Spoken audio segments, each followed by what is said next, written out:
প্রিয় মুক্তিকামী ছাত্র জনতা, আমরা দেখতে পাচ্ছি যে আমাদের এই অভ্যুত্থান এবং বিপ্লবের পরেই দেশে অরাজকতা নাশকতা করছে ফ্যাসিস্ট এবং তাদের দোসররা হচ্ছে। আমরা মনে করি আমাদের যে ছাত্র নাগরিকদের অভ্যুত্থান তাকে নস্যাৎ করার জন্যই পরিকল্পিতভাবে এই ধরনের ঘটনা ঘটানো হচ্ছে। আমরা মুক্তিকামী ছাত্র জনতাকে সজাগ এবং সতর্ক থাকতে আহ্বান জানাচ্ছি এবং আমাদের যে অন্তর্বর্তীকালীন সরকার, আমরা সেই সরকারের যে প্রস্তাবনা 24 ঘন্টার সময় নিয়েছিলাম, জরুরি পরিস্থিতি মোতাবেক আমরা এখনই তার একটি রূপরেখা ঘোষণা করছি।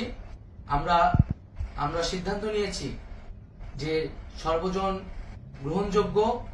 আন্তর্জাতিক খ্যাতিসম্পন্ন নোবেল পুরস্কার বিজয়ী ডক্টর মোহাম্মদ ইউনূসকে প্রধান উপদেষ্টা করে অন্তর্বর্তীকালীন সরকার গঠন করা হবে এবং ডক্টর মোহাম্মদ ইউনূসের সাথেও আমাদের কথা